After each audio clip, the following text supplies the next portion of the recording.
Selamat siang Tribuners, Anda sedang menyaksikan live update Tribun News edisi Sabtu, 1 Januari 2022. Seperti biasa di awal tahun ini kami akan menyajikan informasi terkini dan teraktual yang dilaporkan secara langsung oleh reporter kami di lapangan. Bersama saya Firdananda dan inilah live update selengkapnya. Kita ke berita pertama, saudara, sebanyak 150 personel gabungan disebar di pusat kota Kayu Agung, Kabupaten Ogan Komering Ilir pada malam tahun baru Jumat 31 Desember. Dari 150 personel gabungan tersebut terdiri dari TNI, Polri, Satpol PP, Dinas Perhubungan, dan unsur lainnya. Saat ditemui Kapolres Oki AKBP Dilianto menerangkan operasi pengamanan gabungan ini merupakan antisipasi pencegahan penyebaran COVID-19. Untuk mengetahui informasi lebih lengkapnya, saat ini kami sudah tersambung dengan jurnalis dari Tribun Sumsel, ada Winando Da Vinci di sana. Halo Nando, selamat siang. Ya, selamat siang rekan Firda. Nando, bisa Anda informasikan berapa total jumlah personel yang diturunkan dan dari berbagai instansi mana saja? Ya, Firda, untuk jumlah personil yang diturunkan menjelang malam tahun baru 2022 kemarin yaitu 150 personil yang terdiri dari personil Kodim 0402 Oki, Kepolisian Polres Oki, Satpol PP, Dinas Perhubungan, BPBD, dan unsur lainnya termasuk ormas masyarakat. Winando, di titik mana saja personel ditempatkan dan apakah berjalan aman dan kondusif pada malam tahun baru kemarin? Ya, Firda, untuk titik lokasinya sendiri di pusat kota Kayu Agung atau Kecamatan Kayu Agung ini merupakan ibu kota dari Kabupaten Ogan Komering Ilir. Terdapat titik-titik yang menjadi perhatian oleh personil gabungan yakni di Taman Segitiga Mas, yaitu pusat dari keramaian, dan juga jalan menuju Jembatan Kayu Agung, Simpang Seri Kelang, dan Pasar Shopping Center yang ada di pusat kota Kayu Agung. Untuk kondisinya sendiri, tadi malam pantauan Tribun Sumsel bahwa kondisi aman dan kondusif, namun terdapat banyak masyarakat yang tidak mengetahui jika pusat keramaian itu ditutup sementara oleh petugas gabungan. Jadi mereka kembali ke rumah masing-masing dan melakukan aktivitas pergantian tahun baru bersama keluarga masing-masing. Oke, Firda. Winando, apa pesan dari pemerintah setempat sendiri kepada masyarakat di tahun baru 2022 ini? Ya, Firda, kemarin kami sudah menemui Wakil Bupati Ogan Komering Ilir yaitu HM Jakfar Sodik. Menjelang tahun baru, dirinya menghimbau kepada seluruh masyarakat untuk menghabiskan aktivitas di rumah masing-masing seperti membakar jagung ataupun ayam bersama keluarga. Untuk tahun 2022 ini keinginan beliau yaitu vaksinasi 70% di Kabupaten Oki telah tercapai, namun untuk menghindari COVID-19 masyarakat dihimbau bagi yang belum melakukan vaksinasi untuk segera melakukan vaksinasi, dan targetnya tahun 2022 100% masyarakat tercapai, khususnya anak usia 6 sampai 11 tahun. Untuk pemerintahan sendiri, Jakfar Sodik menginginkan kalau dana APBN bisa kembali normal seperti sebelum pandemi COVID-19. Oke, Firda. Baik, Tribuners, jurnalis kami tadi juga sudah menghimpun keterangan dari pihak terkait dan berikut liputannya untuk Anda. Wakil Bupati Ogan Komering Ilir, Pak, bisa dijelaskan apel kesiapan menjelang tahun baru ini apa ini, Pak? Bisa dijelaskan, Pak? Iya, Pak. Ini alhamdulillah mulai dari kemarin yang tanggal 30 kita mulai cek pospam, mulai dari Kayu Agung sampai ke Bukit, melihat persiapan dan kesiapan. Ternyata begitu kita cek mulai dari Kayu Agung sampai ke Bukit kita putar, alhamdulillah di situ kesiapan sudah luar biasa, dan ini pun akhirnya gelar apel ini melihat kesiapan personil yang ada. Saya yakin untuk pengamanan tahun baru menghadapi 2022 ini, saya yakin aman karena kesiapannya sudah saya yakin sudah tercukupi semua, baik fasilitas dan lainnya. Pak, untuk Kabupaten Oki tidak, untuk tahun baru ini dihimbau kepada masyarakat untuk tahun baru di rumah masing-masing. Umpama mau bakar jagung ya di rumah setelah keluarga, mau bakar ayam dan keluarga. Tahun baru baru ini Pak, berapa personil yang dikerahkan Polres Ogan Komering Ilir Pak? Terima kasih. Jadi kami dari Polres Ogan Komering Ilir bersama dengan Kodim 0402, kemudian juga dari Satpol PP dan Disub Kabupaten Oki, kami menurunkan 150 personil untuk melaksanakan pengamanan malam tahun baru di wilayah Kabupaten Oki serta di wilayah Kota Kayu Agung. Pak, Pemkab Oki memastikan tidak ada keramaian di Kabupaten Oki ini Pak. Bila terjadi keramaian Pak, tindakan polisi Pak? Kita akan menghimbau bersama-sama dengan stakeholder yang ada, kita menghimbau kepada masyarakat untuk segera kembali ke kediaman masing-masing karena memang saat ini kita masih pandemi dan kita menghindari terjadinya penularan terkait dengan COVID-19. Pak, titik mana saja yang ditutup Pak di Kota Kayu Agung? Kita tidak melakukan penutupan jalan, tetapi kita di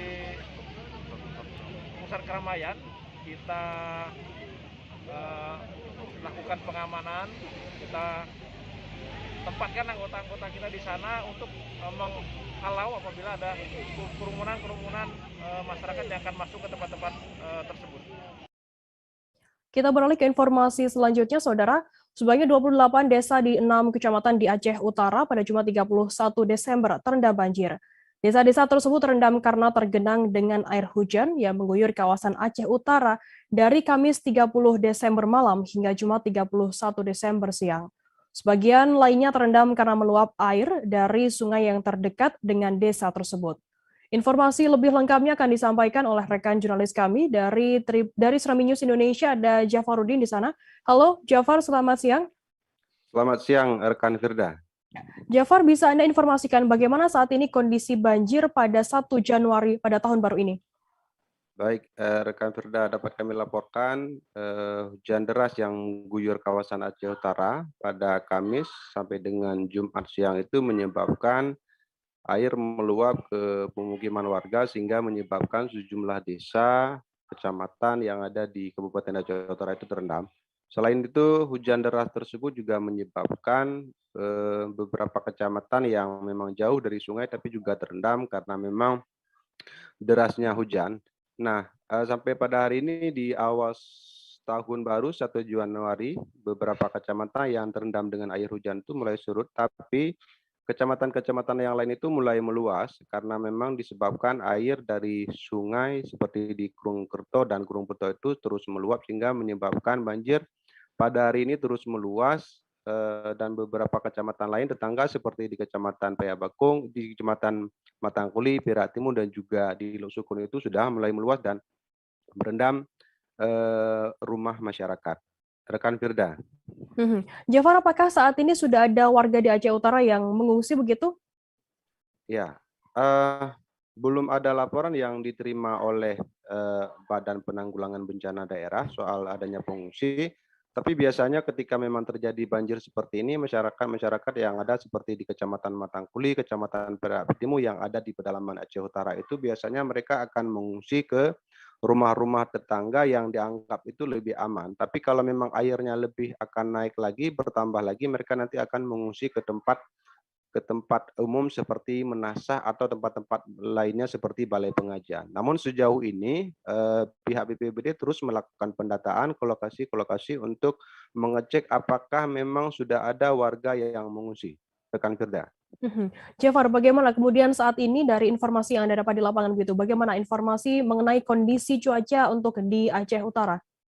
Ya, 2 hari lalu Badan Meteorologi, Klimatologi, dan Geofisika di Maluku Saleh di Aceh Utara itu sudah mengeluarkan himbauan akan adanya hujan susulan atau berpotensinya terjadi hujan deras di Aceh Utara dalam beberapa hari ke depan ini. Karena itu diharapkan kepada masyarakat untuk lebih waspada, untuk lebih hati-hati mengantisipasi karena biasanya kalau sudah terjadi hujan yang terus-menerus sampai dengan beberapa hari, itu akan berpotensi terjadinya banjir seperti yang terjadi sebelumnya. Karena banjir yang terjadi di Aceh Utara ini bukan kali pertama kali, tapi sudah menjadi seperti bencana tahunan yang terjadi setiap tahun, apalagi di beberapa kecamatan yang ada di pedalaman di Aceh Utara seperti di Pirak Timur, kemudian juga Kecamatan Matangkuli, Kecamatan Langkahan, Kecamatan Lesukun, itu sudah rutin setiap tahunnya itu terjadi banjir karena memang meluapnya air dari Sungai Krungkerto dan Krungpedo. Rekan Firda. Baik, terima kasih rekan jurnalis dari Tsunami News Indonesia, Jafarudin atas laporan Anda. Selamat bertugas kembali. Kita beralih ke informasi selanjutnya, Saudara. Libur Tahun Baru 2022 di Malinau, Pelabuhan Speedboat Malinau, Kota ditutup pada hari ini, Sabtu 1 Januari. Upaya tersebut dilakukan untuk menyiasati peningkatan kasus COVID-19 pada permulaan lembar pertama tahun 2022. Pelabuhan Speedboat Malinau Kota yang biasanya melayani rute keberangkatan menuju Kota Tarakan berhenti beroperasi sementara. Informasi lebih lengkapnya akan disampaikan oleh rekan jurnalis kami dari Tribun Kaltar, ada Muhammad Supri di sana. Halo Supri. Halo rekan Firda.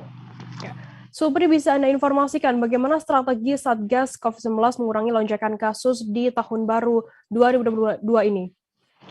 Baik Firda, untuk di Kabupaten Malinau sendiri sebelumnya sudah kami laporkan bahwa ada 5 pengetatan atau pemeriksaan di pos pintu masuk di Kabupaten Malinau. Di antaranya mengawasi pintu-pintu masuk, akses moda transportasi udara, laut, dan darat, termasuk pos perbatasan di kecamatan atau kabupaten perbatasan antara Kabupaten Malinau dan kabupaten tetangga di Kaltara. Untuk strategi yang diterapkan saat ini berdasarkan kesepakatan dari Satgas Penanganan COVID-19 Malinau bahwa tidak ada penyekatan, tidak ada pos-pos penyekatan di 5 pos tersebut. Namun petugas kesehatan dan personel gabungan yang tergabung melalui operasi Lilin Kayan 2021 di Malinau menyepakati bahwa pemeriksaan tetap ada, namun tidak seketat pada tahun 2020 lalu, di mana diminta beberapa persyaratan untuk pelaku perjalanan. Nah, untuk di Kabupaten Malinau sendiri, jika pelaku perjalanan yang akan masuk ke Kabupaten Malinau tidak melengkapi persyaratan tersebut, tidak lagi diarahkan untuk putar balik seperti pos-pos penyekatan terdahulu. Namun pelaku perjalanan akan didata, kemudian di data tersebut akan diserahkan kepada fasilitas kesehatan masyarakat terdekat atau puskesmas terdekat. Nantinya ini digunakan untuk memudahkan tracing dan tracking ketika nantinya ada lonjakan kasus di wilayah tersebut yang berujung pada lonjakan kasus di awal tahun berkaca pada tahun-tahun sebelumnya. Metode tersebut dinilai oleh Satgas Penanganan COVID-19 Malinau sebagai efektif untuk mencegah terjadinya lonjakan kasus di wilayah-wilayah sekitar wilayah ibu kota perkotaan. Supri, kemudian bagaimana langkah penanganan kasus dari aspek fasilitas dan juga SDM kesehatan di Malinau? Baik, kemarin juga Satuan Tugas Penanganan COVID-19 Malinau telah menggelar rapat bersama dengan stakeholder terkait dan masyarakat yang ada di Kabupaten Malinau, mulai jenjang perangkat desa, RT, hingga kecamatan. Kemarin sempat dilaporkan bahwa salah satu yang menjadi fokus utama dari Satgas Penanganan COVID-19 Malinau adalah upaya penanganan, di mana upaya penanganan ini sangat bergantung pada fasilitas karantina atau isolasi terpusat yang ada di Kabupaten Malinau, di mana di Kabupaten Malinau memusatkan fasilitas isolasi di Rumah Sakit Umum Daerah Kabupaten Malinau. Untuk laporan kesiapan dari Rumah Sakit Umum Daerah Malinau sendiri, telah disiagakan perawat dan dokter atau tenaga kesehatan untuk mengantisipasi kemungkinan lonjakan kasus di awal tahun baru 2022. Untuk yang paling penting adalah berdasarkan rapat tersebut adalah untuk fasilitas karantina atau isolasi suspek atau pasien yang terkonfirmasi COVID-19 telah disiapkan sebanyak 15 tempat tidur yang terdiri dari 7 ruangan di Rumah Sakit Umum Daerah Malinau. Kemudian jika nantinya terjadi lonjakan kasus yang signifikan, disiapkan lagi sebanyak 32 tempat tidur dan 8 kamar ruangan khusus fasilitas isolasi pasien COVID-19. Berdasarkan data terbaru Satuan Tugas Penanganan COVID-19 Malinau, saat ini Kabupaten Malinau menerapkan PPKM level 1, di mana data terbaru juga menunjukkan bahwa belum ada peningkatan signifikan atau tidak ada sama sekali peningkatan signifikan di mana kasus aktif per hari ini tanggal 1 Januari 2022 masih bertahan di 1 kasus aktif. Bagaimana kemudian dengan pintu keluar masuk, seperti apa pemeriksaan yang dilakukan petugas dan tenaga kesehatan yang ada di Malinau?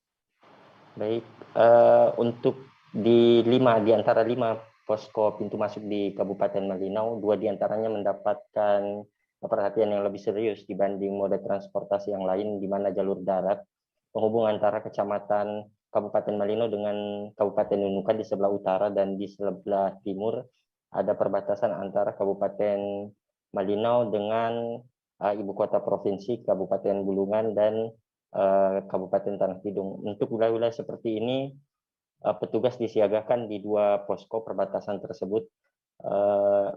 Seperti yang dibahasakan sebelumnya, bahwa untuk mencegah terjadinya lonjakan, masing-masing pelaku perjalanan akan didata. Jika nantinya ada lonjakan kasus COVID-19 di daerah, akan mempermudah petugas dalam melakukan tracing dan tracking. Untuk pemeriksaan sendiri tidak seperti digambarkan sebelumnya, tidak begitu ketat seperti ada posko penyekatan dan lain-lain, namun bersifat humanis, di mana petugas standby menjaga pos tersebut selama kurang lebih hingga malam hari, sekitar pukul 24.00 malam hari. Dilanjutkan pagi hari secara bergantian dengan beberapa petugas gabungan yang tergabung dalam operasi Lilin Kayan 2021. Baik, terima kasih rekan jurnalis dari Tribun Kaltara, Muhammad Supri, atas laporan Anda. Selamat bertugas kembali. Kita beralih ke informasi selanjutnya, Saudara. Jumlah wisatawan dari Kota Sorong dengan tujuan Raja Ampat, Papua Barat saat libur Tahun Baru 2022 mengalami peningkatan. Hal tersebut diungkapkan salah satu ABK Sped Sorong Raja Ampat, Ferdi Sigarlaki, 41 tahun di Dermaga Perikanan Kota Sorong. Ia mengaku jika dibandingkan dengan tahun 2020, jumlah wisatawan masih lebih baik di tahun 2021. Informasi lebih lengkapnya akan disampaikan oleh rekan jurnalis kami dari Tribun Papua Barat, ada Safwan Raharusun di sana. Halo Safwan. Halo Firda. Safwan, bisa Anda informasikan seperti apa pantauan di lapangan terkait libur Natal di dermaga penyeberangan ke Raja Ampat? Ya, Firda dan juga Tribuners dimanapun Anda berada, hari ini dapat saya kabarkan dari Kota Sorong, Papua Barat, bahwa sejak pagi tadi terpantau sejumlah masyarakat mulai berkunjung ke Raja Ampat dengan memanfaatkan libur Natal dan Tahun Baru ini. Tentu untuk pelaksanaan libur Natal libur Tahun Baru kali ini, maksud saya ada sejumlah pihak di dermaga tersebut mengaku adanya peningkatan jumlah wisatawan yang berkunjung ke Raja Ampat dari tahun sebelumnya, kurang lebih 40% peningkatannya, begitu Firda. Safwan, sejauh ini apakah sudah mulai terjadi peningkatan wisatawan yang akan hendak ke Raja Ampat begitu? Iya, tentu untuk berdasarkan wawancara dengan salah seorang ABK di dermaga tadi, beliau menyampaikan bahwa tentu ada peningkatan kurang lebih 40% sejak awal Desember kemarin, karena hal tersebut dikarenakan tren kasus COVID-19 mulai menurun, sehingga para wisatawan, khususnya untuk masyarakat yang ada di Indonesia, di beberapa provinsi di Indonesia, mulai berdatangan untuk melakukan berkunjung ke Raja Ampat, begitu Firda. Safwan, kemudian selain itu apakah juga sudah diterapkan begitu terkait prokes yang telah disiapkan di sana?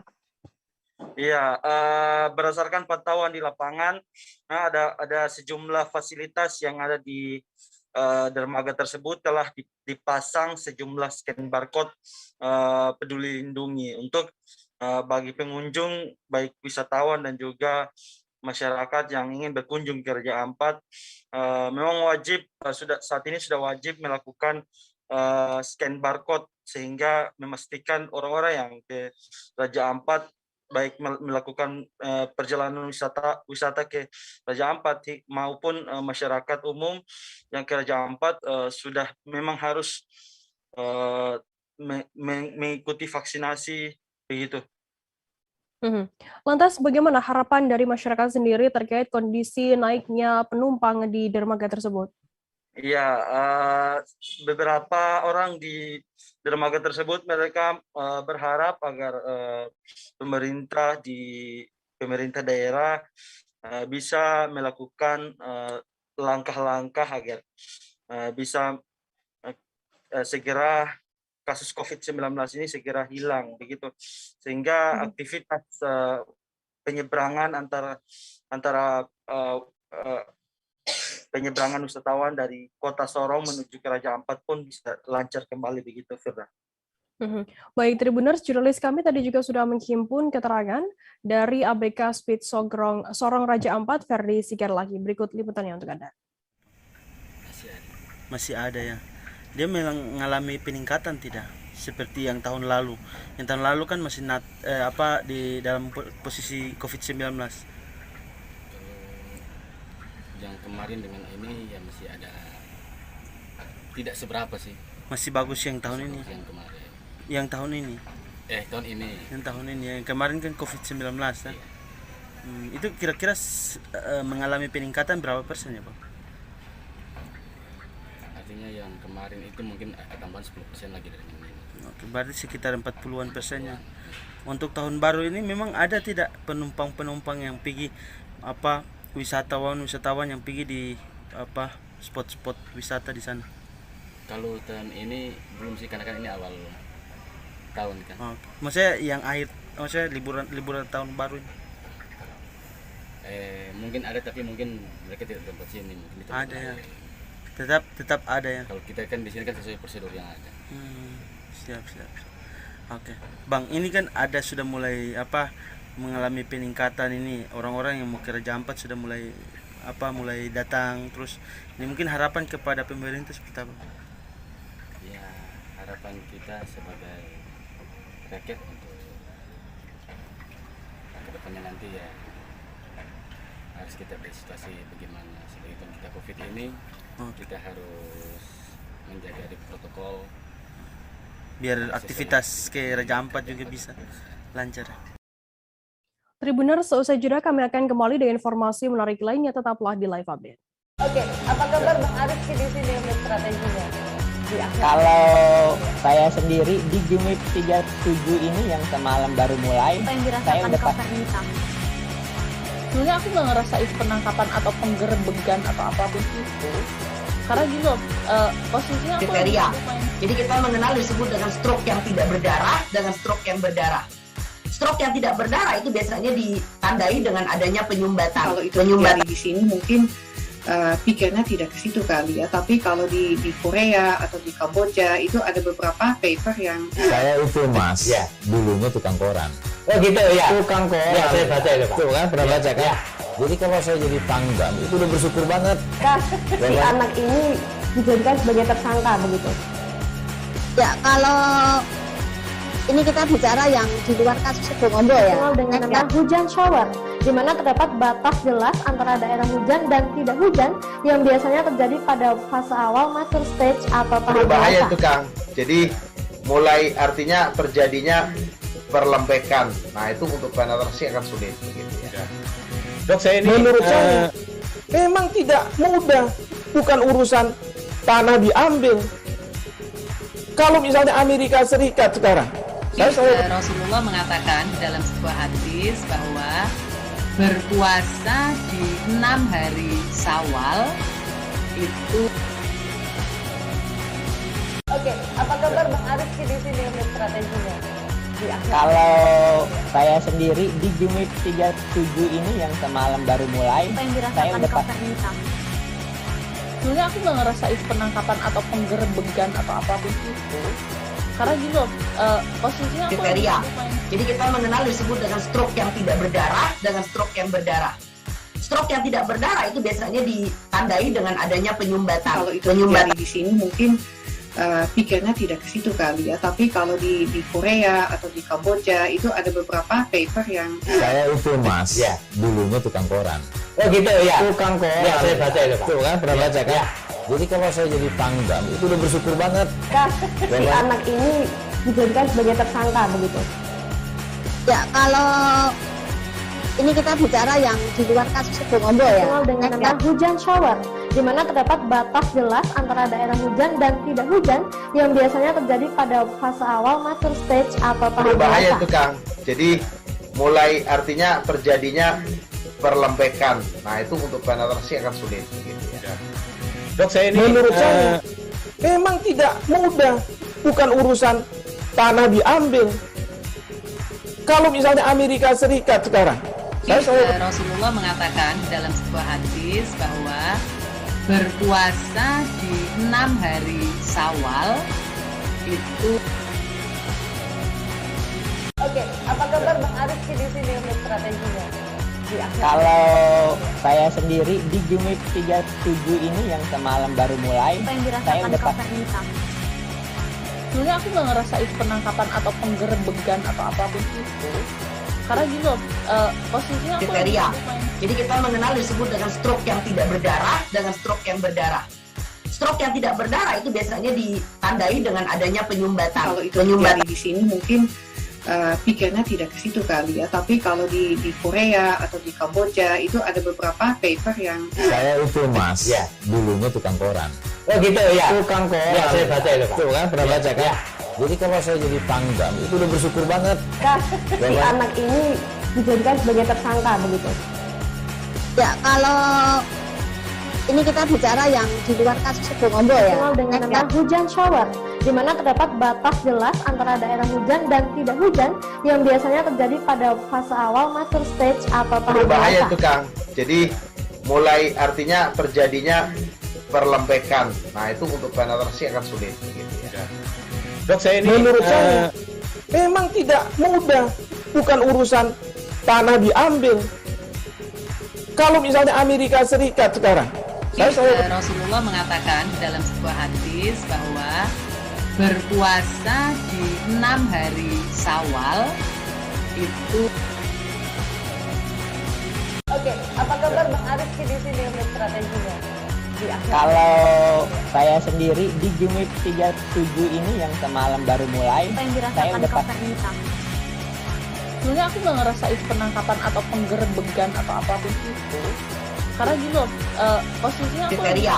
Jadi kita mengenal disebut dengan stroke yang tidak berdarah dengan stroke yang berdarah. Stroke yang tidak berdarah itu biasanya ditandai dengan adanya penyumbatan. Kalau itu terjadi di sini mungkin pikirnya tidak ke situ kali ya, tapi kalau di Korea atau di Kamboja itu ada beberapa paper yang saya itu Mas, ya, dulunya tukang koran. Oh gitu ya. Tukang koran. Ya, saya baca itu Pak. Tuh kan pernah baca kan? Ya.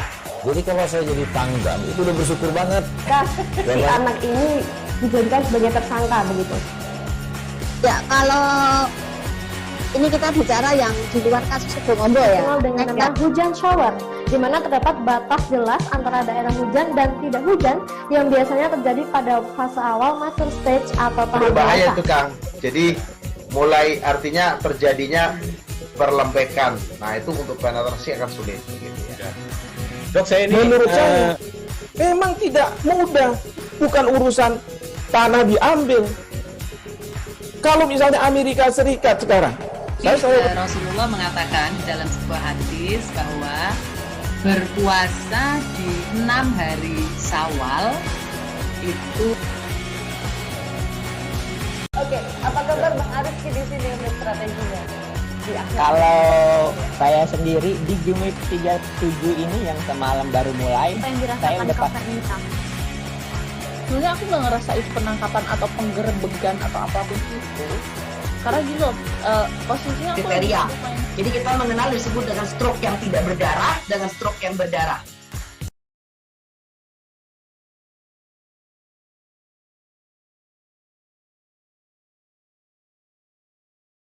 Oke, apa kabar Bang Arif di sini untuk strateginya?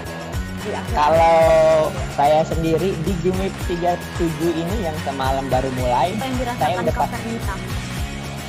Sebenarnya aku nggak ngerasain penangkapan atau penggerebegan atau apapun itu, karena gini loh, posisinya aku kriteria.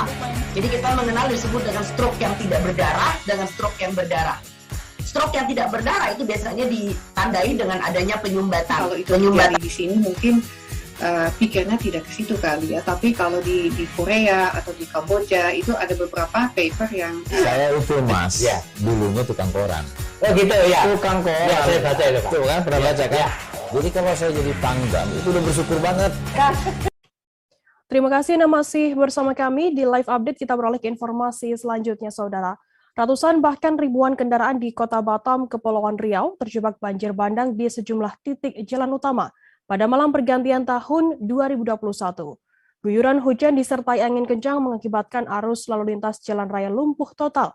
Air setinggi lutut merendam kendaraan, tak sedikit kendaraan yang mogok akibat air masuk ke dalam knalpot. Informasi lebih lengkapnya akan disampaikan oleh rekan jurnalis kami dari Tribun Batam, ada Beres Lumbantobing di sana. Halo Beres. Halo rekan Firda. Ya, Beres, bisa Anda informasikan bagaimana suasana pergantian malam tahun baru di Kota Batam kemarin? Oke, baik. Saya informasikan bahwa suasana menyambut pergantian malam tahun baru di Kota Batam sangat ataupun seperti malam kelabu begitu. Nah, terjadi antrian panjang di sejumlah titik arus lalu lintas jalan utama yang ada di Kota Batam. Antrian kendaraan bahkan mengular begitu, diperkirakan dari 3 hingga 5 km. Nah, lantaran guyuran hujan, bahkan kondisi air juga setinggi lutut kaki begitu. Jadi kendaraan bahkan lumpuh total, ada yang bergerak dari sore hari hingga malam hari. Bahkan dalam proses pergantian malam tahun baru, sejumlah warga menghabiskan waktu di jalan raya gitu. Beres, seperti apa untuk kondisi arus lalu lintas jalan tersebut saat banjir melanda? Nah, kondisi arus lalu lintas saat banjir ataupun pada malam pergantian tahun baru itu kondisi kendaraan mengalami antrian yang cukup panjang, bahkan bisa dikatakan lumpuh total. Jadi banyak kendaraan jalan lintas utama itu lumpuh total, tidak ada pergerakan kendaraan. Jadi banyak warga yang menghabiskan malam tahun baru di sepanjang lalu lintas jalan utama yang ada di Kota Batam. Kondisi air juga tadi setinggi lutut, banyak kendaraan yang terpaksa mogok. Warga juga mencari alternatif jalan pintas, namun semua titik-titik yang ada di ataupun jalan utama ataupun jalan kecil yang ada di Kota Batam penuh dengan kendaraan gitu. Beres, untuk hari ini 1 Januari apakah kondisi air sudah surut begitu? Baik. Untuk kondisi hari ini per 1 Januari arus lalu lintas sudah mulai terpantau berjalan lancar, kondisi air juga sudah surut. Jadi ya sudah normal, sudah seperti biasa. Demikian rekan Firda. Baik, terima kasih rekan jurnalis dari Tribun Batam, Beres Lumbantobing atas laporan Anda. Selamat bertugas kembali. Kita beralih ke informasi selanjutnya, Saudara. Ratusan muda-mudi nekat merayakan malam tahun baru di pusat kota Bandar Lampung pada Jumat 31 Desember malam hingga Sabtu 1 Januari 2022 dini hari. Mereka berkumpul di beberapa titik di pusat kota. Saat detik-detik menjelang pergantian tahun, muda-mudi khususnya yang mengendarai sepeda motor meminta aparat membuka jalan menuju Tugu Adipura yang sebelumnya disekat. Beberapa menit berselang setelah pergantian tahun, mereka nekat menerobos marka penutup jalan. Untuk mengetahui informasi lebih lengkapnya, saat ini kami sudah tersambung dengan jurnalis dari Tribun Lampung, ada Kiki Adi Pratama di sana. Halo Kiki. Halo rekan Firda. Ya. Kiki, bisa Anda informasikan di mana saja titik keramaian yang muncul di pusat kota saat malam tahun baru kemarin? Baik, untuk di Kota Bandar Lampung setidaknya udah ada 4 titik keramaian yang ditimbulkan karena untuk merayakan pergantian malam tahun baru. Pertama, yakni di titik utama ada di Taman Gajah atau Taman Elephant Park, Kota Bandar Lampung. Kemudian juga ada di Tugu Adipura, kemudian juga di PKOR dan di Ramayana, di Jalan Raden Intan, Tanjung Karang Pusat, Kota Bandar Lampung. Di 4 titik ini berbeda tempat dengan berbeda tingkat keramaian. Mereka terus mencari alternatif supaya pemerintah, khususnya aparat kepolisian, bisa memberikan ruang untuk mereka yang ingin merayakan pergantian malam tahun baru 2022. Jadi untuk kendaraan pun sempat lumpuh ataupun sempat bertumpuk ya, karena memang mereka menginginkan untuk bisa masuk ke titik utama di Tugu Adipura. Begitu rekan Firda. Kiki, terkait aksi nekat para pengendara yang menerobos penyekatan polisi ini, bagaimana situasinya pada saat itu? Untuk di titik utama yang ada di Tugu Adipura, mereka kan menginginkan untuk masuk ke Tugu Adipura. Nah, sebelumnya mereka berkumpul di Taman Elephant Park ataupun Taman Gajah, sehingga penumpukan massa terjadi di situ. Jadi tidak ada arus kendaraan yang bisa bergerak di situ karena memang mereka menumpuk dan bahkan mereka menggunakan motor, kemudian mobil mereka menggeber-geber kendaraannya, meminta aparat kepolisian bisa membuka marka jalan untuk mereka bisa masuk ke Tugu Adipura. Dan suasananya cukup ramai ya, cukup sorak-sorai pun terus diteriakan oleh mereka. Begitu rekan Firda. Kiki, bagaimana kemudian respons dari pihak kepolisian sendiri saat terjadi aksi nekat para pengendara yang menerobos penyekatan itu? Awalnya pihak kepolisian tetap tegas untuk melarang mereka menuju ke titik utama di Tugu Adipura. Mereka tetap berjaga di titik-titik penyekatan ataupun yang diberikan marka jalan supaya masyarakat, khususnya para pemuda-pemudi, tidak bisa masuk. Namun setelah beberapa menit berselang, perubahan waktu dari pukul 23.54 sampai ke 00:05, mereka terpaksa menerobos dan pihak kepolisian pun terpaksa membiarkan dan mereka menghindari supaya tidak terkena kendaraan yang menerobos masuk. Begitu rekan Firda. Baik, terima kasih rekan jurnalis dari Tribun Lampung, Kiki Adi Pratama, atas laporan Anda. Selamat bertugas kembali. Kita beralih ke informasi selanjutnya, Saudara. Malam pergantian tahun baru diisi dengan hujan deras yang mengguyur selama hampir 24 jam di Kota Batam.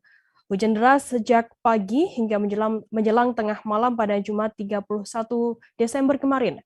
Intensitas hujan tersebut cukup besar sehingga mengakibatkan banjir di beberapa titik wilayah Kota Batam. Salah satu wilayah yang terkena dampak banjir adalah perumahan Timban 3, Sekupang, Batam. Di Timban 3, air banjir meluap hingga mencapai tinggi pinggang orang dewasa. Informasi lebih lengkapnya akan disampaikan oleh rekan jurnalis kami dari Tribun Batam, ada Hening Sekarutami di sana. Halo Hening. Halo rekan Firda. Hening, bisa Anda informasikan seperti apa untuk kronologi banjir tersebut dan apa sebenarnya penyebabnya? Baik, terima kasih rekan Firda. Tribuners, memang pada Jumat kemarin, yaitu tepatnya di malam pergantian tahun baru itu, Kota Batam dilanda oleh hujan deras dengan intensitas tinggi yang berlangsung cukup panjang dari pagi sampai dengan dini hari.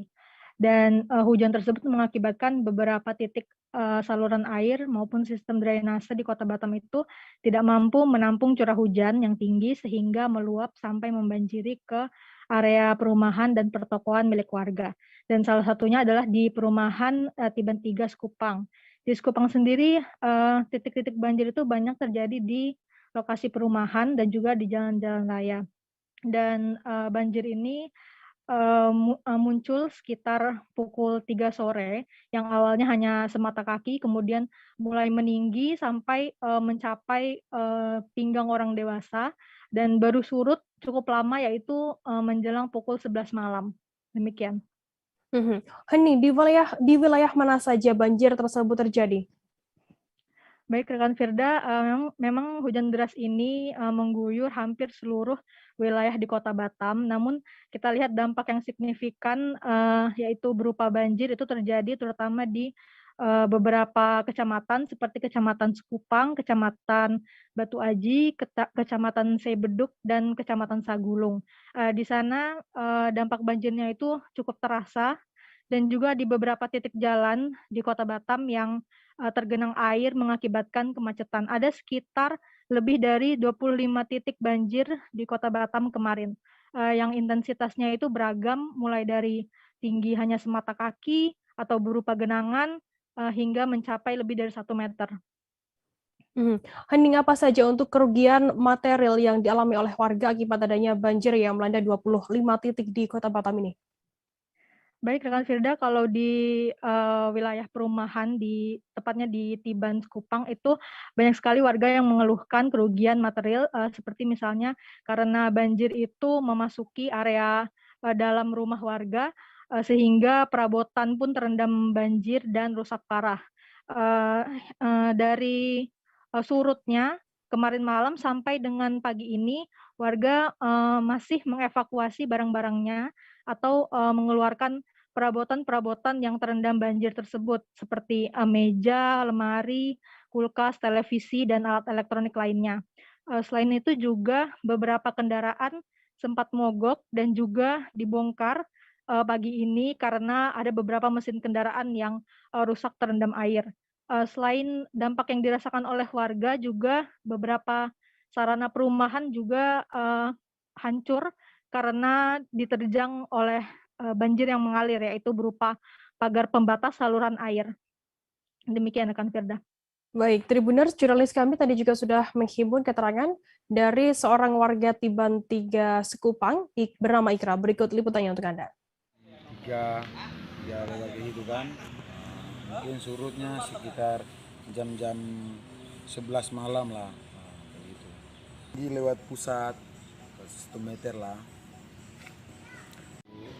2 kali lah, 2 kali. Pertama kan masih dia segini lah, masih jengkal gitu. Ini 2 kali lah, mungkin 2 kali semeter ya. Kira-kira penyebabnya apa, Bang? Dari mana air itu datang? Dari parit. Depan sini. Menguap kan. Kita beralih ke Jawa Tengah, Saudara. Polres Tegal Kota menangkap 4 pelaku pengeroyokan Syarif Budiono, 21 tahun, anak buah kapal atau ABK asal Kelurahan Tegalsari, Kota Tegal. Korban diketahui dalam kondisi babak belur sepulang melaut selama 80 hari. Dalang dari pengeroyokan tersebut adalah nahkoda kapal bernama Cahyono Herianto. 3 pelaku lainnya berstatus ABK, yakni Sukartono, Sepulanam, dan Abdul Bagas Firmansyah. Informasi lebih lengkapnya akan disampaikan oleh rekan jurnalis kami dari Tribun Jateng, ada Fajar Bahrudin di sana. Halo Fajar. Ya, halo Firda. Fajar, bisa Anda informasikan bagaimana untuk kronologi kejadian tersebut terjadi? Ya, Firda. Jadi memang betul telah terjadi kasus pengeroyokan yang di sini korbannya merupakan anak buah kapal, pemuda berusia 21 tahun bernama Syarif Budiono. Nah, Syarif Budiono ini asal Kelurahan Tegalsari, Kota Tegal. Jadi dia memang menjadi korban pengeroyokan yang dilakukan oleh nahkoda dan ABK satu kapal. Nah, sedangkan untuk kapal yang Syarif ikuti sendiri, ini kapal jenis pencari cumi dengan nama Sri Mulia 7. Nah, untuk kronologi sendiri, jadi dijelaskan oleh Kapolres Tegal Kota, Bapak AKBP Rahmat Hidayat, bahwa korban ini melaut pada tanggal 29 September 2021 dari Pelabuhan Jongor, Kota Tegal. Nah, kemudian selama 1 bulan melaut itu pada sekitar November, nah korban ini mendapat pengeroyokan atau aniaya dari rekan satu kapalnya ya, satu ABK kapal tersebut. Nah, berdasarkan hasil penyelidikan dari kepolisian sendiri, bahwa korban ini dianiaya karena dianggap kurang becus seperti itu. Nah, kemudian setelah 80 hari melaut, tepatnya pada tanggal 14 Desember 2021, korban ini kapal korban berlabuh dan dia pulang dengan keadaan yang babak belur seperti itu.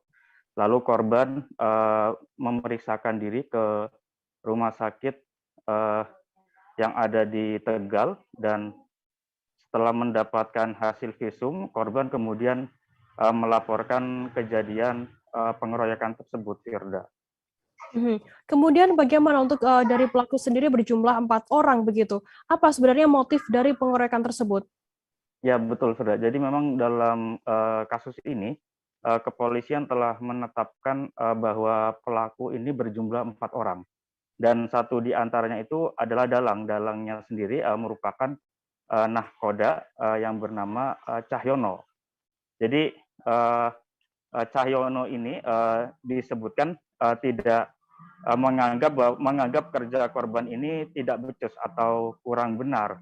Nah, kemudian korban mendapatkan perlakuan yang kurang baik dari nahkoda, dan termasuknya nahkoda ini ikut andil dalam mungkin menghasut anak buah kapal lainnya untuk menganiaya si korban ini. Nah, sementara untuk ABK lain yang ikut menganiaya dari korban ada 3 orang yang ditetapkan sebagai tersangka. Pertama bernama Sukartono, kemudian Sepul Anam, dan yang terakhir Abdul Bagas Firmansyah.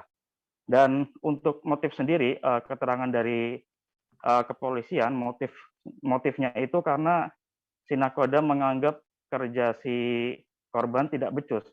Nah, sedangkan keterangan hal serupa juga disampaikan dari nahkoda itu bahwa saya menganiaya karena kerjanya tidak becus. Nah, sedangkan dari penjelasan korban mengatakan bahwa aksi pengeroyokan itu dilakukan karena korban dianggap berani melawan nahkoda, seperti itu. Kemudian korban dikeroyok, dan penjelasan dari korban bahwa dia tidak hanya dikeroyok dengan tangan kosong ya, tetapi juga dipukul menggunakan sebatang kayu dan juga menggunakan gagang apa itu namanya, gagang bendo gitu ya, seperti itu, Firda. Bagaimana kemudian saat ini kondisi korban yang setelah dikeroyok oleh keempat pelaku ini? Ya, Firda, alhamdulillah kemarin juga dijelaskan oleh pihak kepolisian bahwa kondisi korban ini alhamdulillah sudah membaik. Tapi sebelumnya kalau berdasarkan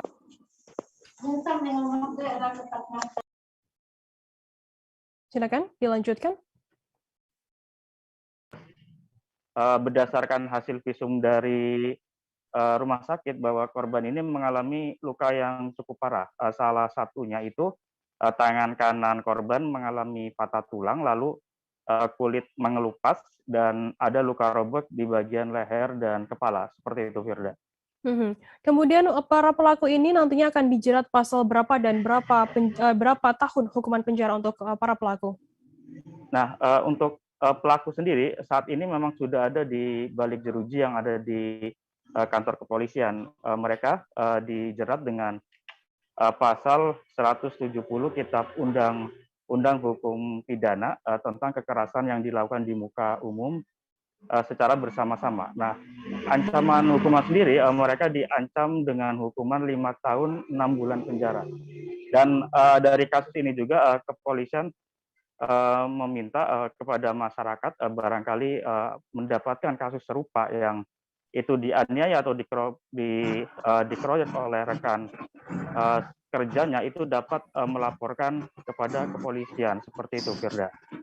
Baik, Tribuners, jurnalis kami tadi juga sudah menyimak keterangan dari seorang tersangka atau nahkoda kapal bernama Cahyono dan juga Kapolres Tegal Kota AKBP Rahmat Hidayat. Berikut liputannya untuk Anda.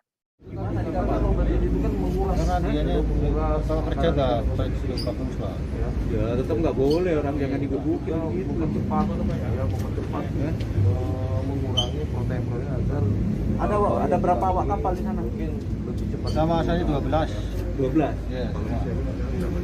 Kalau usia ini saja, yang lain udah pada berangkat lagi, Pak. Berlayar sejak 29 September 2021 berangkat dari terminal atau dari dermaga Johor, Kota Tegal. ya kemudian melaut. Kemudian pada saat melaut si korban dalam hal ini saudara SB warga Tegarsari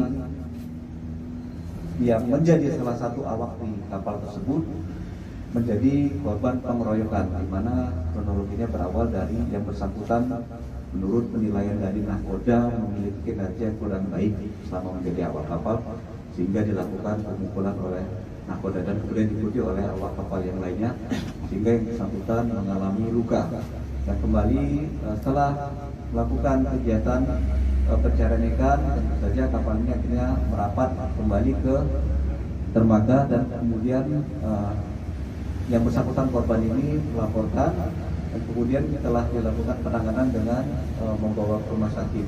Kemudian kasusnya kita lakukan penanganan dan berhasil kita amankan 4 orang tersangka, yaitu saudara CH, saudara S, saudara SA, dan saudara ABF, di mana perbuatan yang dilakukan oleh para tersangka ini melakukan kekerasan terhadap orang lain dengan pasal pelanggarannya adalah 170 KUHP pidana dengan ancaman hukuman 5 tahun 6 bulan. Dan yang menjadi barang bukti dalam kasus ini adalah sepotong kayu yang digunakan oleh para tersangka untuk melakukan penganiayaan terhadap korban. 4 orang tersangka di dalam kasus penganiayaan ini kemarin cukup Tribuners, selesai jeda kami akan kembali dengan informasi menarik lainnya, tetaplah di Live Update. Oke, apa kabar Bang Arif sih di sini untuk strateginya? Kalau saya sendiri di Jumip 37 ini yang semalam baru mulai, saya udah sebenarnya aku nggak ngerasain penangkapan atau penggerbegan atau apapun itu. Karena gini loh, posisinya aku kriteria.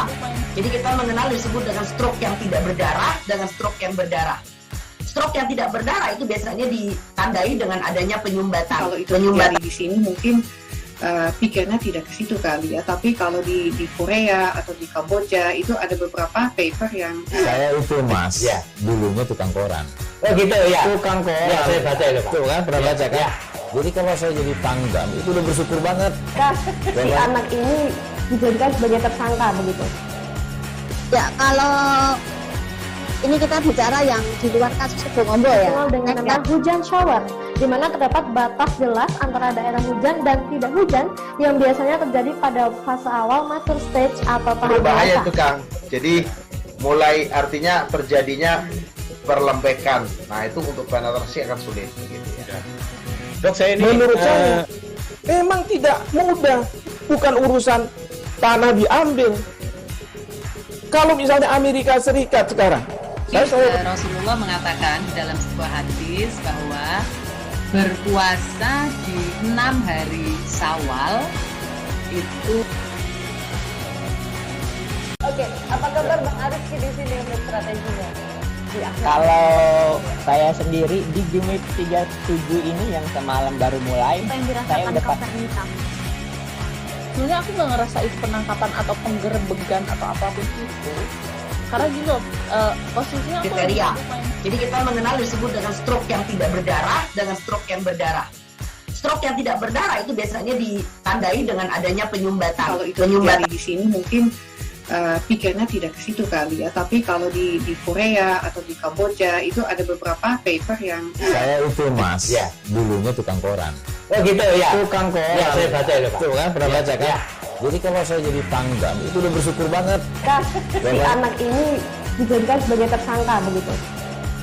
Ya kalau ini kita bicara yang di luar kasus Kedungombo ya, dengan nama hujan shower, di mana terdapat batas jelas antara daerah hujan dan tidak hujan yang biasanya terjadi pada fase awal mature stage atau tahap berbahaya dewasa. itu Kang.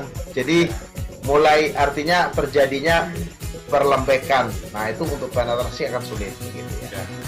Dok, saya ini menurut saya memang tidak mudah, bukan urusan tanah diambil. Kalau misalnya Amerika Serikat sekarang, Rasulullah mengatakan dalam sebuah hadis bahwa berpuasa di 6 hari Syawal itu. Oke, apa kabar Bang Ariski di sini untuk strateginya? Kalau saya sendiri di Jumip 37 ini yang semalam baru mulai, saya udah Sebenarnya aku nggak ngerasain penangkapan atau penggerbegan atau apapun itu. Karena gitu, posisinya aku kriteria. Jadi kita mengenal disebut dengan stroke yang tidak berdarah dengan stroke yang berdarah. Stroke yang tidak berdarah itu biasanya ditandai dengan adanya penyumbatan. Kalau itu terjadi di sini mungkin pikirnya tidak ke situ kali ya. Tapi kalau di Korea atau di Kamboja itu ada beberapa paper yang saya itu Mas, ya. Dulunya tukang koran. Oh gitu ya. Tukang koran. Ya, saya baca itu Pak. Tuh kan pernah baca kan? Ya. Jadi kalau saya jadi Pangdam itu udah bersyukur banget. Si anak ini dijadikan sebagai tersangka begitu. Ya, kalau ini kita bicara yang di luar kasus Sebongombo ya. Dengan nama hujan shower, di mana terdapat batas jelas antara daerah hujan dan tidak hujan yang biasanya terjadi pada fase awal mature stage atau tahap berbahaya dewasa. itu Kang. Jadi mulai artinya terjadinya perlembekan. Terima kasih Anda masih bersama kami di live update. Kita beralih ke informasi selanjutnya, Saudara. Warga Tenggarong, Kabupaten Kutai Kartanegara atau Kukar digegerkan dengan adanya tragedi berdarah pada Jumat 31 Desember kemarin. Seorang pria berinisial AP melakukan pembacokan terhadap istrinya, EA, dan seorang pria berinisial K yang diduga sebagai selingkuhan sang istri. K sendiri juga dikenal sebagai sepupu dari istri tersangka. Informasi lebih lengkapnya akan disampaikan oleh rekan jurnalis kami dari Tribun Kaltim, ada Aris Joni di sana. Halo Aris. Halo Firda. Aris, bisa Anda informasikan bagaimana untuk kronologi kejadian pembacokan tersebut? Iya, pada Jumat kemarin bertepatan waktu sedang berlangsungnya atau sudah mau selesai pada saat salat Jumat, itu terjadi sebuah insiden berdarah di mana di sekitar Kelurahan Melayu, Kecamatan Tenggarong, Kabupaten Kutai Kartanegara terjadi peristiwa pembacokan yang dilakukan oleh AP, yaitu suami dari EA yang memergoki istrinya sedang bersenggawa di dalam sebuah rumah miliknya, di mana sang suami tersebut memergoki istrinya itu pada saat sang suami tengah bersembunyi di atas plafon rumahnya, karena sebelumnya sang suami memang mencurigai bahwa ada gelagat aneh daripada sang istri yang tidak ingin handphone istrinya tersebut disentuh atau dipegang oleh suaminya, sehingga sang suami berinisiatif untuk melakukan strategi agar menyelidiki kejelasan daripada kecurigaan sang suami tersebut. Begitu. Kemudian sebenarnya apa motif dari tersangka ini membunuh korban? Ya, mungkin saya luruskan kembali. Ini korban masih berada di rumah sakit, masih dalam perawatan, walaupun dalam kondisi sekarat sang istri, di mana motifnya itu yakni dugaan perselingkuhan yang dilakukan sang istri kepada si K. K ini diduga masih ada hubungan keluarga dengan sang istri. Namun sang suami sendiri sudah mencurigai adanya dugaan perselingkuhan tersebut sudah sekitar seminggu atau 2 minggu yang lalu, sehingga sang suami melakukan investigasi lah bahasanya untuk memastikan bahwa itu benar perselingkuhan itu. Jadi dia beralasan untuk pamit ke desa Jonggon karena sang suami ini memang aktivitas kebanyakan di luar karena berdagang. Jadi di rumah hanya 2 hari, kemudian berangkat lagi pergi berdagang sampai ke Kubar, sampai 5-6 hari baru pulang, seperti itu. Jadi pada saat pamit dengan istri, sang suami kembali diam-diam melewat pintu belakang dan naik ke dalam pelapon selama 2 jam menunggu, barulah sang istri datang membawa sikat tersebut. Disitulah akhirnya terjadi insiden berdarah. Sang istri dan selingkuhannya dibacok menggunakan senjata tajam jenis pisau parang pemotong daging.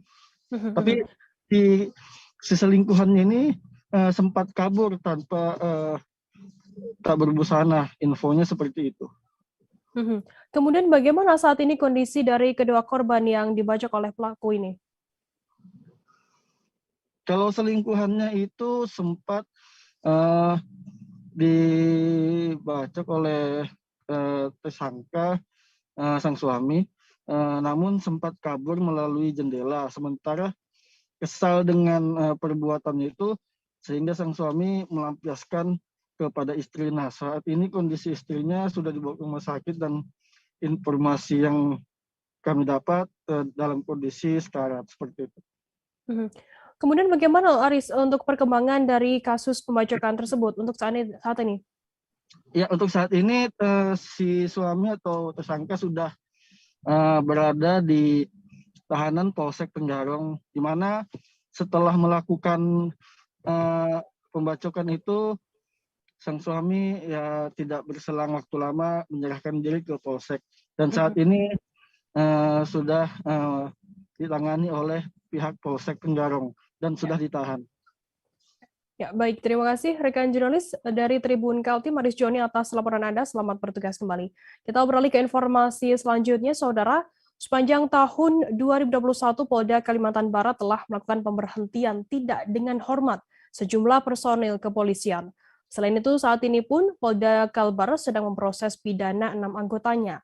Kabid Humas Polda Kalimantan Barat, Kombes Pol Doni Charlesko mengatakan sejumlah personil dipecat karena kasus disersi, kasus narkoba, dan kasus asusila. Untuk mengetahui informasi lebih lengkapnya, saat ini kami sudah tersambung dengan jurnalis dari Tribun Pontianak, ada Ferryanto di sana. Halo Ferry. Ya, selamat siang Firda.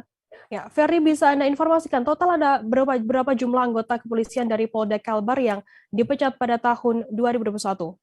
Dan untuk pada tahun 2021 sendiri, informasi terkini dari Kabid Humas Polda Kalimantan Barat, Kombes Pol Doni Charlesko pada saat konferensi pers akhir tahun kemarin, itu tidak ada 14 personel dari Polda Kalimantan Barat yang dipecat dengan tidak hormat oleh Polda Kalimantan Barat. Sudah. Kemudian dari jumlah tersebut, kasus apa yang paling banyak? Nah, untuk dari 14 yang dipecat tersebut, 9 itu merupakan kasus disersi, kemudian ada kasus narkoba, dan 2-nya itu kasus asusila, Firda. Ferry, apakah ada kasus yang menarik perhatian publik dari keempat kasus yang Anda ungkapkan tadi?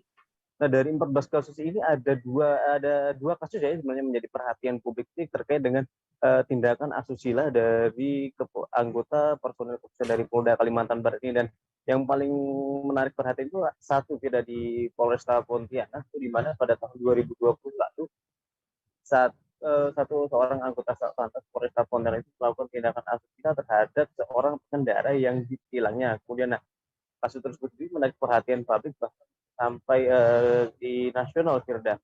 Dan kemudian pada tahun 2021 ini, dan bersangkutan anggota Satlantas tersebut yang melakukan tindakan asusila terhadap pengendara yang ia tilang, yang itu merupakan anak di bawah umur ya, Firda, itu sudah dilakukan pemecatan dengan tidak hormat. Yang kemarin pada beberapa bulan lalu itu upacara pemberian tidak dengan hormatnya langsung dipimpin oleh Kapolresta Pontianak, Firda. Kemudian Ferry, bagaimana komitmen dari Polda Kalbar sendiri terhadap anggotanya yang bermasalah ini?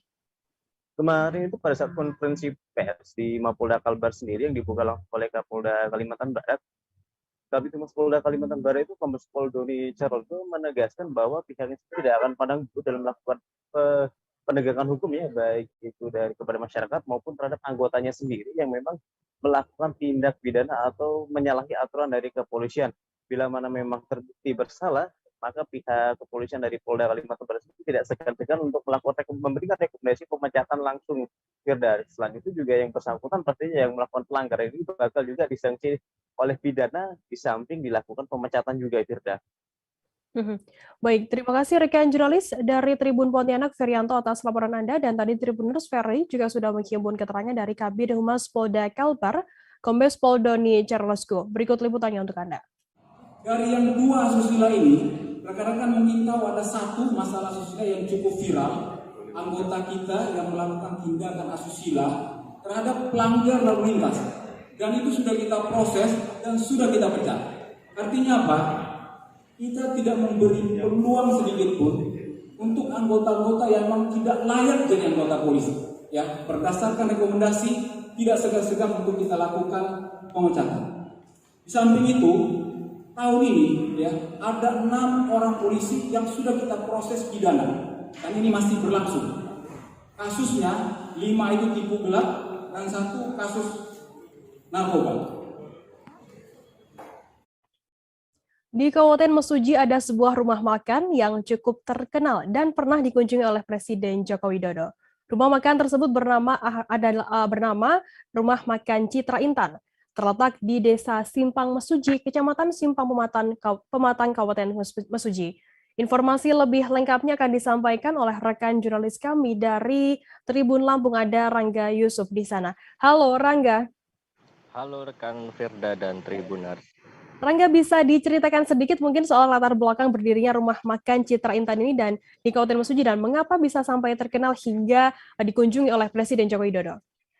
Baik rekan Firda dan Tribuners, bisa saya ceritakan sedikit ya. Jadi Rumah Makan Citra Intan ini sudah berdiri sejak 2016, di mana sebelumnya rumah makan ini ada 2 rekan Firda dan Tribuners. Jadi penamaan Rumah Makan Citra Intan ini penggabungan dari rumah makan milik saudara pemilik dari Rumah Makan Citra Intan ini. Begitu latar belakangnya. Lalu mengapa bisa sampai terkenal? Yang pasti rumah makan di kabupaten ini menjadi salah satu rumah makan yang sempat dikunjungi Bapak Presiden Joko Widodo saat melakukan kunjungan kerja meresmikan jalan tol Terbanggi Besar, tepatnya di tahun 2019, begitu rekan Firda dan Tribuners.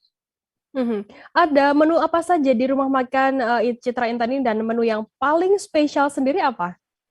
Jadi Rumah Makan Citra Intan ini ada banyak sekali ya menu yang ditawarkan, bisa dibilang ada puluhan. Tapi yang jelas rumah makan yang menu masakan yang paling spesial di Rumah Makan Citra Intan ini adalah olahan ikan gurame. Baik itu ikan gurame asam manis, lalu ikan gurame bakar, maupun ikan gurame goreng. Begitu rekan Firda dan Tribun. Rangga, ada fasilitas apa saja yang bisa dinikmati para pengunjung di rumah makan tersebut?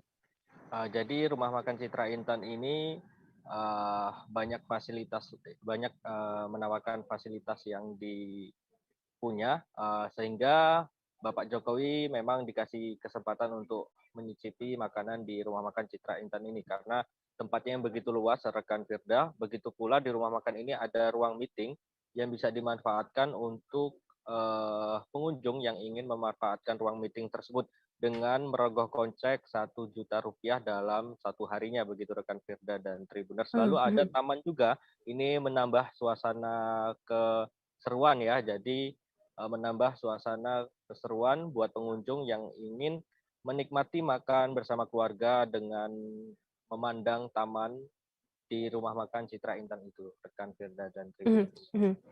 Jika Tribuners ingin berkunjung ke Rumah Makan Citra Intan ini di Lampung ini, bagaimana kemudian untuk rute dan jam operasional buka dan tutupnya?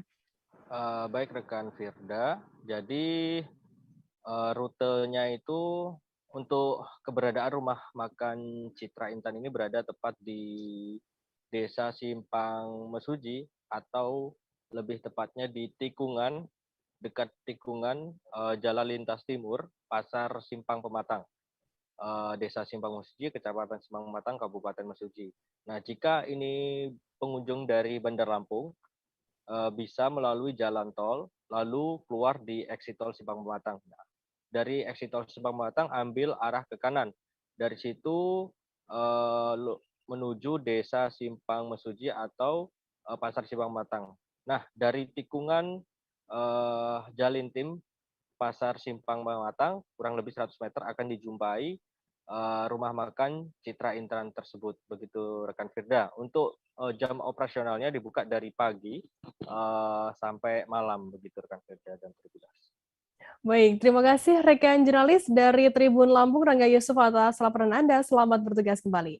Kita beralih ke informasi selanjutnya, Saudara. Jembatan di wilayah Desa Tambak Boyo, Kecamatan Tawangsari, Sukoharjo, Jawa Tengah, roboh saat masih dalam proses pengerjaan pada Jumat 31 Desember kemarin. Suwarni, 45 tahun, pemilik warung di sekitar jembatan yang bernilai lebih dari 10 miliar tersebut, mengaku menyaksikan detik-detik saat jembatan roboh. Menurutnya peristiwa tersebut terjadi sangat cepat. Saat itu sekitar pukul 9:30 waktu Indonesia Barat sedang sibuk melakukan pekerjaan di warung miliknya. Informasi lebih lengkapnya akan disampaikan oleh rekan jurnalis kami dari Tribun Solo, ada Erlangga Bima Sakti di sana. Halo Bima. Halo Firda. Bima, bisa Anda informasikan bagaimana untuk kronologi robohnya jembatan tersebut yang berada di wilayah Desa Tambak Boyo, Kecamatan Tawangsari, Sukoharjo ini? Oh ya, terima kasih. Jadi pada hari Jumat kemarin sekitar pukul 9.30 saat itu sejumlah pekerja memang sedang mengerjakan jembatan tersebut dalam proses penyempurnaan. Jadi memang belum selesai jembatan itu, baru dibangun sejak bulan Oktober lalu. Jadi kemarin